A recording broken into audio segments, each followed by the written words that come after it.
guys, welcome back to the series on my channel where I take things back to basics to help out all you first-time travelers. Today we're going to be talking about the dreaded data charges you might accumulate and how to avoid them.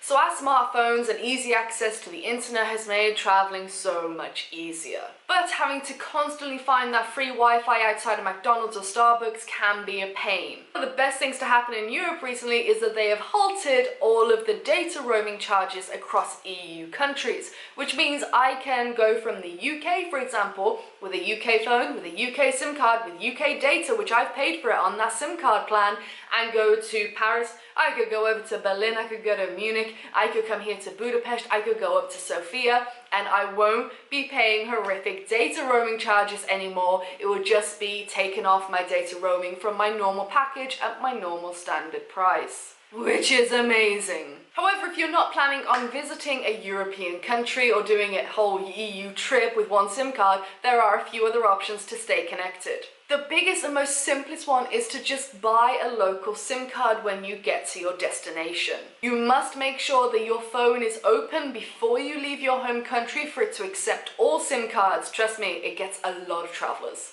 When you arrive at your destination, you just purchase a local SIM card, top it up with local currency, and you're online. I find that a lot of countries in Southeast Asia, the cost of data was next to nothing, and it always paid to, even if I was somewhere for a week, picking up a local SIM card and throwing it in and paying a little bit for like a data bundle of like 500 megabytes or a gig or 5 gig, it really doesn't cost that much, and it's a much cheaper alternative than to using your home SIM. However, if you're going to be traveling pretty quickly from place to place, then you may not want to always be buying a SIM card and spending that time there with setting up a new SIM card, getting more money out, putting it on, if you're only going to be there for a day or two. So if you're going to be doing a lot of fast traveling, maybe it's for business, maybe you're going on a whirlwind trip around Europe or America or anywhere like that, then it might pay for you to get in touch with your mobile provider and just ask them what kind of options they have for international roaming. They could give you a package where they'll give you cheap megabytes or cheap gigabytes per day to use when you're out and about in different countries. It's still going to be cheaper than just using your SIM card as you normally would. One thing I will say is if you're not going to use any of these things, and make sure you turn off data before you get on the plane, because when you turn your phone back on, when you land, your data will automatically turn on and start roaming and might start charging you. So turn it off before you leave your country.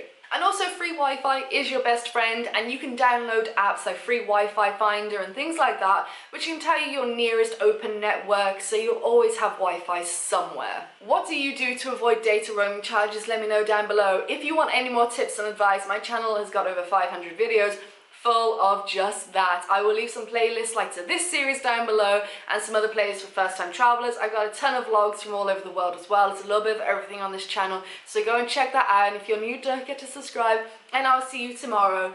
And we get a little liquidy in what? We get a little liquidy in what we talk. You'll see tomorrow. Tomorrow's episode is going to be great. All right, I'll see you then. Bye bye.